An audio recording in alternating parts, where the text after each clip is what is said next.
এই কিছুদিন আগে এসএসসি পরীক্ষা গিয়েছে, পরীক্ষার রেজাল্ট বাইর হয়েছে। আসো কেউ এখানে পরীক্ষার্থী? এই প্রজন্মের এসএসসি পরীক্ষার রেজাল্ট এই কয়েকদিন আগে হইলো না? আসেন কেউ? এই কারো কোনো প্রশ্ন করবো না বেটা, হাত তুল। প্রিয় ভাইরা হাত তুলেন, পিছনেও আছে মাশাআল্লাহ, হাত নামান।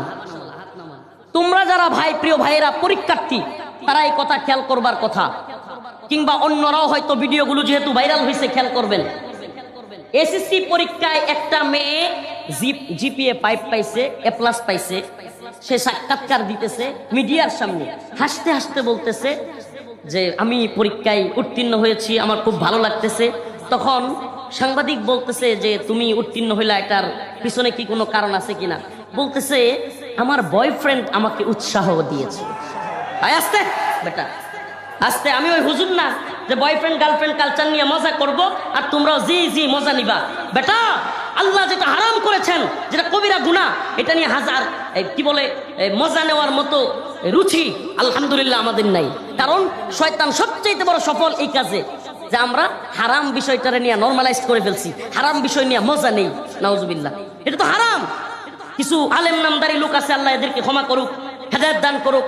এই ময়দানে দেখলাম গার্লফ্রেন্ড বয়ফ্রেন্ড কালচার বা বিভিন্ন ছেলে মেয়েদের ইস্যু নিয়া, রিলেশনের ইস্যু নিয়া খুব মজা করে কথা বলে, পোলাপানও মজা নেয়, হাসে, খুব ফুর্তি করে। বেটা বাটপার, এটা কি ফুর্তি করার বিষয়? আল্লাহ যেটা হারাম করছে এটা কিন্তু তোর কষ্ট লাগবার কথা ছিল, যে আল্লাহ কবিরা গুনাহ।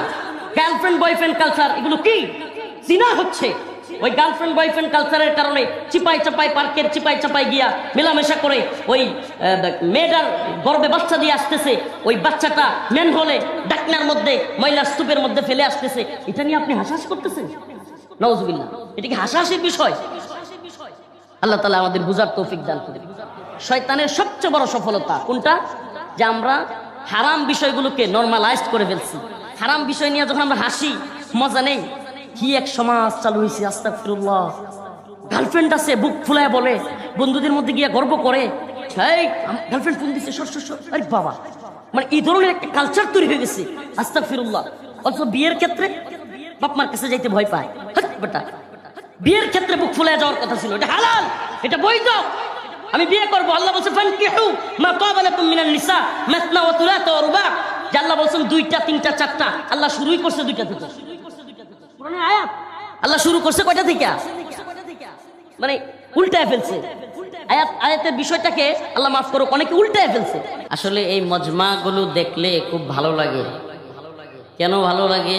কারণ বিগত সময়গুলোতে এত সুন্দর আয়োজন করতে গেলে, এইভাবে স্কুল প্রাঙ্গণে হাজার হাজার জনতার সমাবেশ, ইসলামিক প্রোগ্রাম করতে গেলে, বিশেষ করে যদি আমাদের নাম দেওয়া হইতো, হায় হায়।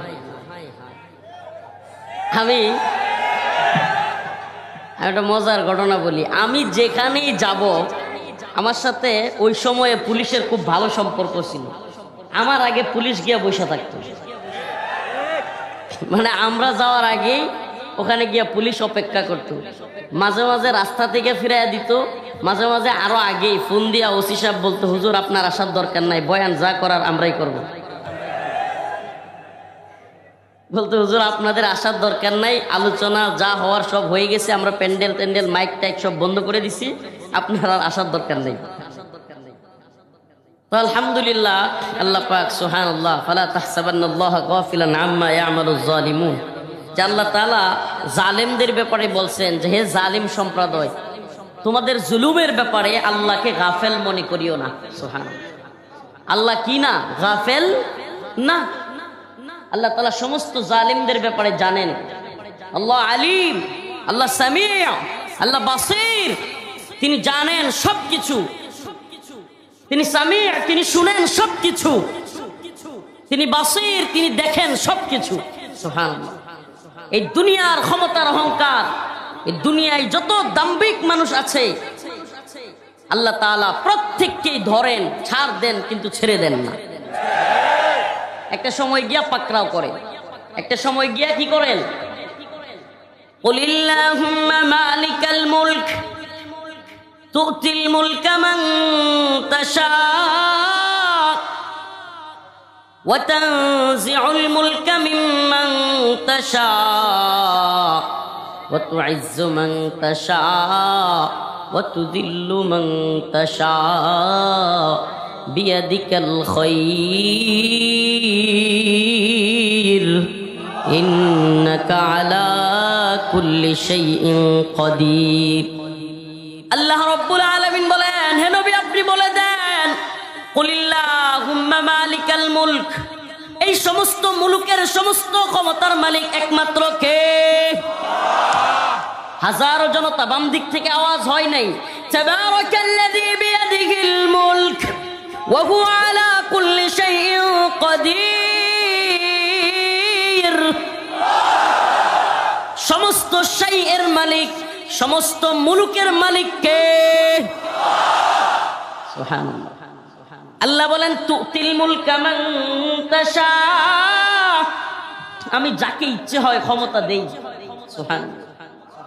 তার মানে আল্লাহর ইচ্ছার বিরুদ্ধে গিয়া ক্ষমতা পাওয়ারও সম্ভাবনা নাই। তাইলে আল্লাহ এটা কেন করেন? জালিমদেরকে আল্লাহ ক্ষমতা দেন মাঝে মাঝে। কেন? কারণ হলো ওই জনপদের মানুষ জুলুমের মধ্যে জড়ায়া যায়, আল্লাহর নাফরমানিতে জড়ায়া যায়। এজন্য আল্লাহ পাক ওই জনপদের ওই সম্প্রদায়ের মানুষকে শিক্ষা দেওয়ার জন্য হাসিনার মতো জালিমদেরকে ক্ষমতা দেয়। এখনো যদি শিক্ষা না হয়, নতুন করে কেউ দাম্ভিক আর অহংকারী হয়ে যান, তাইলে মনে রাখবেন আল্লাহ মাফ করুক, আবারও কিন্তু আমাদেরকে আল্লাহ পাক জালেম শাসক আমাদের উপর চাপাইয়া দিবেন। আল্লাহ বলছেন, ইন্নাল্লাহা লা ইউগাইয়িরু মা বিকাউমিন হাত্তা ইউগাইয়িরু মা বিআনফুসিহিম। আল্লাহ ততক্ষণ কোন কওমকে, কোন জাতিকে পরিবর্তন করেন না যতক্ষণ না সেই জাতি নিজেরা পরিবর্তন হয়। সুবহানাল্লাহ। তাইলে আমাদের আগে পরিবর্তন হইতে হবে, আমাদেরকে আগে ভালো হইতে হবে, অবশ্যই আমাদের মধ্যে পরিবর্তন আনতে হবে। আমি এই জন্য প্রায় প্রোগ্রামেই বলে থাকি, সর্বপ্রথম যে আওয়াজটা তুলি, সমস্ত ক্ষমতার মালিক কে? আল্লাহ। সমস্ত ক্ষমতার উৎস জনগণ। হ্যাঁ, সমস্ত ক্ষমতার মালিক জনগণ। সমস্ত ক্ষমতার মালিক কে? আল্লাহ। আল্লাহর ক্ষমতায় বিশ্বাস করতে হবে, আল্লাহর ক্ষমতায় বিশ্বাস করতে হবে। বলতে হবে যে আমি যা করি, যা কাজ করি, যা দেখি, যত কিছু করি সব আল্লাহ দেখেন, শুনেন, উনি জানেন। অতএব বিচার দিবসে অবশ্যই আমাকে তার সামনে দাঁড়াইতে হবে। আমি যদি সেই চিন্তা করি, সেই ভয় করি, ইনশাআল্লাহ আল্লাহ পাক আমাদের উপর কখনো জালিম শাসক দিবেন না। কোরআনে আসছে, আল্লাহ পাক বলেন, ওয়া কুল্লুহুম আতিহি ইয়াউমাল কিয়ামাতি ফারদা। সকলকে, প্রত্যেক মানুষকে, কুল্লুহুম আতিহি ইয়াউমাল কিয়ামাতি ফারদা, এক এক করে আল্লাহর সামনে দণ্ডায়মান হইতে হবে। হে শাহাবুদ্দিনের ছেলে রফিকুল ইসলাম, হে অমুকের ছেলে তমুক, প্রত্যেককে আল্লাহ পাক এভাবে এক এক করে, কুল্লুহুম আতিহি ইয়াউমাল কিয়ামাতি ফারদা, এক এক করে আল্লাহ পাক জিজ্ঞেস করবেন। আর আল্লাহর কাছ থেকে প্রত্যেকটা বিষয়ের হিসাব না দিয়ে, জবাব না দিয়ে কেউ এদিক সেদিক যেতে পারবে? এই ভয় আছে তো আমাদের মধ্যে। সেই রব্বুল আলামিন বলেছেন, তুতিল মুলকা মান তাশা, আমি ক্ষমতা দেই, আমি ক্ষমতা দেই। পৃথিবীর কারো ক্ষমতা নাই নিজে ক্ষমতাসীন হবে। আল্লাহ বলেন আমি দেই। ওয়া তানজিউল মুলকা মিম্মান তাশা, আল্লাহ বলেন আবার আমার যখন মনে চায় আমি ক্ষমতা কেড়ে নেই, পালায়া যাইতে বাধ্য করি। ইন্নাল্লাযীনা আমানু ওয়া আমিলুস সালিহাত কানাত লাহুম জান্নাতুল ফিরদাউসি নুজুলা। আল্লাহ রাব্বুল আলামিন বলেন, যে ব্যক্তি ঈমানদার এবং নেক আমল করেছে সে যাবে জান্নাতে। সে কোথায় যাবে? ইন্নাল্লাযীনা কাফারু মিন আহলিল কিতাব ওয়াল মুশরিকিনা ফি নারি জাহান্নাম। কে বলেন? বলেন না, কে বলেন? ব্যক্তি রফিকুল ইসলাম মাদানির কোনো নিজস্ব কোনো বক্তব্য নাই। আল্লাহর কোরআন বলে যে ঈমানদার নেক আমল করবে সে যাবে কোথায়?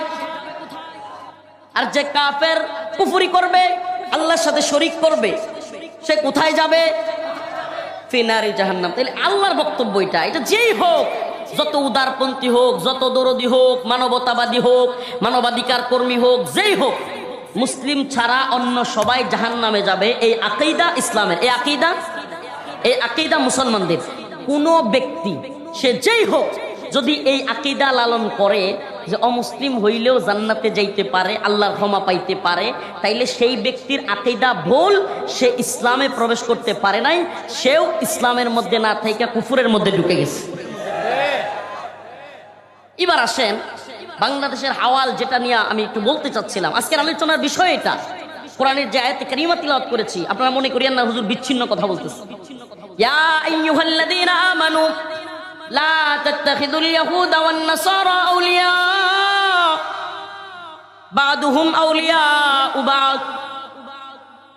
আল্লাহ রাব্বুল আলামিন ঈমানদারদেরকে বলেন, হে ঈমানদারগণ, হে মুমিন মুসলমান, লা তাত্তাখিযুল ইয়াহুদ ওয়ান নাসারা আউলিয়া, তোমরা ইহুদি এবং খ্রিস্টানদেরকে বন্ধু বানায়ো না। কি করিও না? ইহুদি খ্রিস্টানদেরকে বন্ধু বানায়ো না। এটা কে বলেন? আল্লাহ বলেন, লা তাজিদান্না আশাদ্দান নাস আদাওয়াতাল লিল্লাযীনা আমানুল ইয়াহুদা ওয়াল্লাযীনা আশরাকু। আল্লাহ বলেন মুমিনদের ব্যাপারে পৃথিবীতে মানুষদের মধ্যে মুমিন মুসলমানদের সবচাইতে শত্রু হিসেবে, কথা ভালোভাবে খেয়াল করবেন, মুমিন মুসলমানদের সবচাইতে বড় শত্রু হিসেবে পৃথিবীতে আল্লাহ বলেন যাদেরকে তোমরা পাবা, এর মধ্যে অন্যতম হলো ইহুদি। ইয়া আইয়ুহাল্লাযীনা আমানু লা তাত্তাখিযুল ইয়াহুদা ওয়ান নাসারা আউলিয়া। আল্লাহ বলেন ইহুদি খ্রিস্টানরা মুমিনের বন্ধু নয়। বা'দুহুম আউলিয়াউ বা'দ, বরং তারা নিজেরা নিজেদের বন্ধু। ইহুদি আর খ্রিস্টানরা কি নিজেরা নিজেদের? এই কিছুদিন আগে এসএসসি পরীক্ষা গিয়েছে, পরীক্ষার রেজাল্ট বাইর হয়েছে। আসো কেউ এখানে পরীক্ষার্থী, এই প্রজন্মের এসএসসি পরীক্ষার রেজাল্ট এই কয়েকদিন আগে হইল না? আসেন কেউ? এই কারো কোনো প্রশ্ন করবো না বেটা, হাত তুল। প্রিয় ভাইরা হাত তুলেন, পিছনেও আছে মাশাআল্লাহ, হাত নামান। তোমরা যারা ভাই, প্রিয় ভাইয়েরা পরীক্ষার্থী, তারা এই কথা খেয়াল করবার কথা, কিংবা অন্যরাও হয়তো ভিডিওগুলো যেহেতু ভাইরাল হয়েছে খেয়াল করবেন। এসএসসি পরীক্ষায় একটা মেয়ে জিপিএ 5 পাইছে, A+ পাইছে।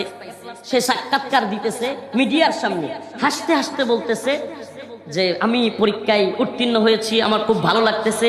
তখন সাংবাদিক বলতেছে যে তুমি উত্তীর্ণ হইলা, এটার পিছনে কি কোনো কারণ আছে কিনা? বলতেছে আমার বয়ফ্রেন্ড আমাকে উৎসাহ দিয়েছে।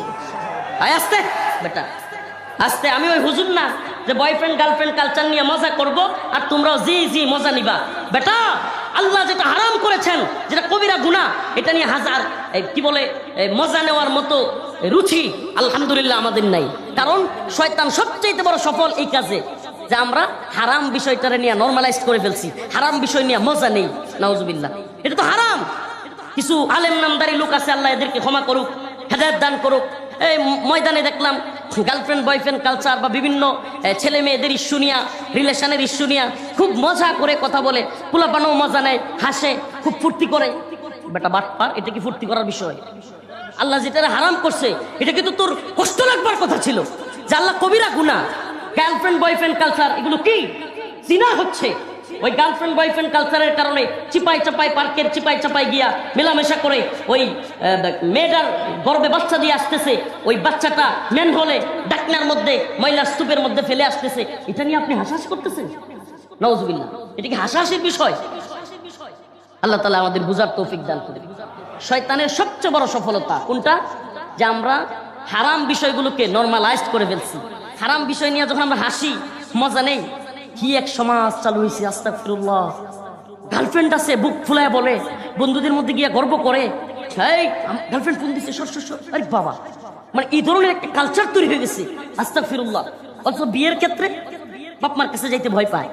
বেটা বিয়ের ক্ষেত্রে বুক ফুলায় যাওয়ার কথা ছিল, এটা হালাল, এটা বৈধ, আমি বিয়ে করবো। আল্লাহ বলছে ফানকিহু মা তাবা লাকুম মিনান নিসা মাসনা ওয়া থুলাথা ওয়া রুবা। যে আল্লাহ বলছেন 2টা 3টা 4টা, আল্লাহ শুরুই করছে 2টা থেকে। কোরআনের আয়াত আল্লাহ শুরু করছে কয়টা থেকে? মানে উল্টায় ফেলছে আয়াতের বিষয়টাকে। আল্লাহ মাফ করুক, অনেকে উল্টায় ফেলছে।